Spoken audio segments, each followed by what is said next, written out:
RuneScape is a game that I've been playing for a little over 11 years. I started back in late 2006 when a friend introduced me to the game. I got hooked immediately and played for like 15 hours a day whenever I could. I quit around 2010 because I hated the look and feel of the game after graphical and general updates. After many years, the game just turned into something that I could no longer play for the enjoyment of myself. So when Old School RuneScape was announced, I was very happy to see that the game that I loved so much was going to be coming back, and that I could continue to play it even though the game had died so long ago. Even though there are a lot of updates that have come out after its release, I still feel like a lot of them are positive for the game, especially for getting new players to come in. However, I do feel like there are some updates that have come out that make the game less fun because it takes away a lot of the challenge. With moneymakers like Zulrah and Vorkath, main accounts have a little bit easier ways to make money, and with all the updates that I feel like have catered to Iron Men, it doesn't feel like that version of the game has its own unique playstyle anymore. And right now the playstyles of each of them have their own metas and are very figured out for what the most efficient routes to maxing their accounts are. That's why I've decided to create this 2007 only Hardcore Iron Man series to relive all of the fun and challenge that the old school version of the game had for me. I got this idea after killing Jad on my main account for the first time. I tried to go back using only the gear from 2007 because I never was able to beat him back then. I brought in full Guthans with Kirill's crossbow and bolt racks and ended up beating it after 3 attempts. It felt so satisfying to beat a boss that I was never able to beat back in 2007, and there was a lot of content that I didn't do back then that I would want to do now. So instead of doing it with all of the gear that I have available to me right now and a 430mm bank on my main, I feel that this will be the way that I will have the most fun playing the game. I plan on implementing numerous rules into the game to make it more enjoyable for myself and also entertaining to watch as well. This is going to be a long adventure, so anybody that wants to join me on it, I hope you're excited. Now that I have my whole introduction sorted out, I'd like to get into all of the rules and goals that I have for this account, at least in the short term, and maybe a little bit for the long term.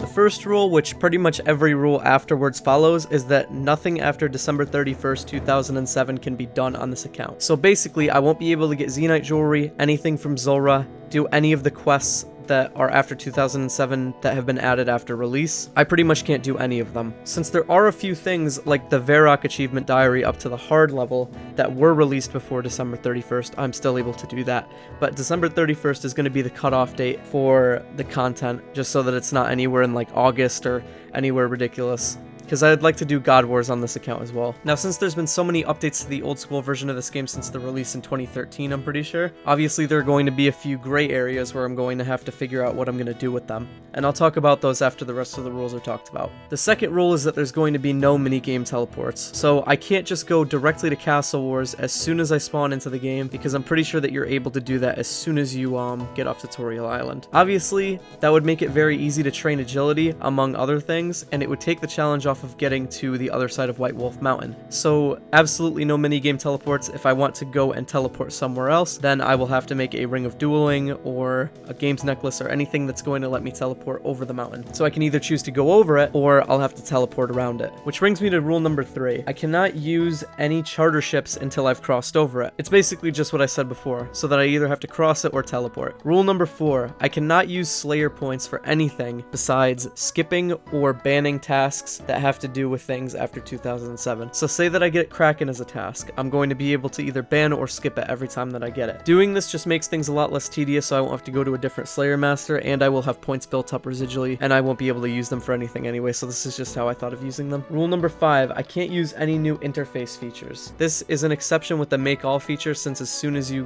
try to do something, it defaults to make all, so I'm just going to keep that in. But anything like full screening, I'm not going to be able to do. I'm going to have to play and fix the whole time. I took orbs away. This is on my main account, just because I think that it's a more fun way to play the game, because you always have to make sure your health is good. You can't just look up here and see exactly what it's at, and for a run you have to go down here and press it. I also am not able to use F keys, and I cannot use the scroll wheel. I can use it on my main, it goes out and back and forth and everything, but on the hardcore account I won't be able to use that. Another thing I'm going to do for NPC attack options depends on combat levels, because that's how I used to play back in the day as well. The only thing where I'm not really sure to add this rule into to is with the banking screen, because throughout the couple of episodes that I've been editing, I have been using the search bank function, and I don't know if I should use that or not. Same with the world hopping feature. Let me know what you think, if I should use these or not use these. It just makes it a little bit easier for me. But if it's something where it seems too convenient, then I'll just take it out. Rule number whatever I forget is going to be that I can't have more than one clue scroll in my bank at a time. This was a update that changed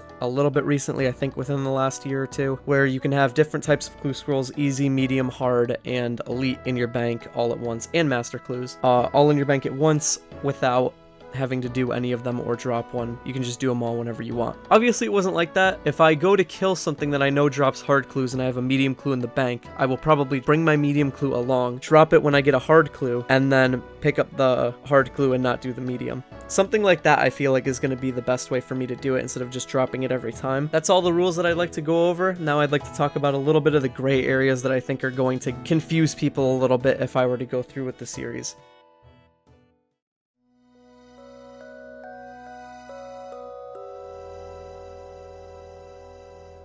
So what I mean by gray areas is there were some updates made after release that affected some of the things in that were before release. The easiest example that I can think of is pest control. They added in a new participation bar where you actually have to show that you are doing work and hitting the portals and everything in order to stay in the game. Also, they gave a +1 point boost to every single boat because of the participation bar. Now this is going to make Void a lot quicker for me to get now that there is a 1 point gain per game, compared to if I played it before that update. The next example that comes to mind immediately for me is gargoyles, because they drop a lot better loot than they used to before. They usually used to only drop the Granite Maul, but now they have a whole bunch of rune items as well as some other stuff that's very high valued, especially to Iron Men. How I'm going to deal with that is I'm only going to go to gargoyles or necreals or whatever tasks that I have on task, so I can't be off task killing them, so that will just make it easier for me to balance out everything so that I don't make too much money at those ones and still be able to do them, because I was thinking about just skipping gargoyles and anything that had better drop tables, but this I think is a lot better of an option. A little bit of one that doesn't really make sense at all is pets. I think that I'm going to be keeping them if I get any of them, because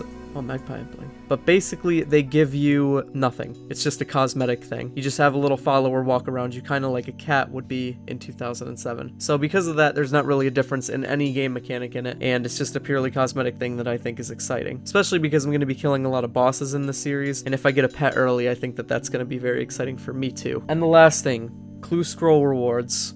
I don't really care either way. If I get trimmed mithril, I'm just going to slap it in the POH treasure box. I'm not too concerned about it. I'm only going to use them as cosmetics. If I get something that can be beneficial for me, like holy sandals, I'm not going to use them. They're just going to sit in the bank. I think that's all I really have to talk about. If there's any questions that you have, you can just leave them in the comments. And that's it for the rules and the gray areas that I have for them. Now I'd like to talk about some of the goals that I have for this series.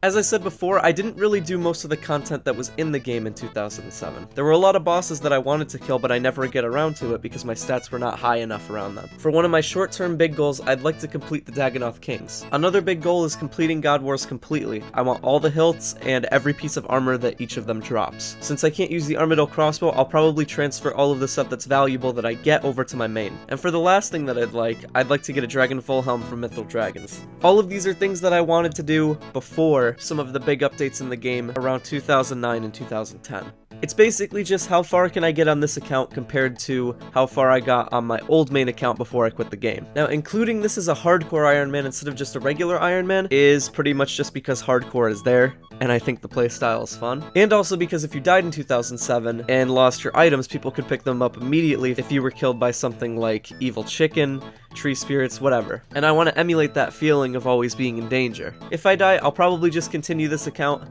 I don't really care too much about it being hardcore for the duration of it, and I know that I'm just going to have lots of fun in general on this one, and I hope that it's exciting to watch for you. Episode 1 will be posted one day after this video is posted, so tomorrow, basically, after you're watching this. Anyway, I'd like to thank you for watching. Like, subscribe, and comment if you'd like to see more, and I hope to see you on episode 1.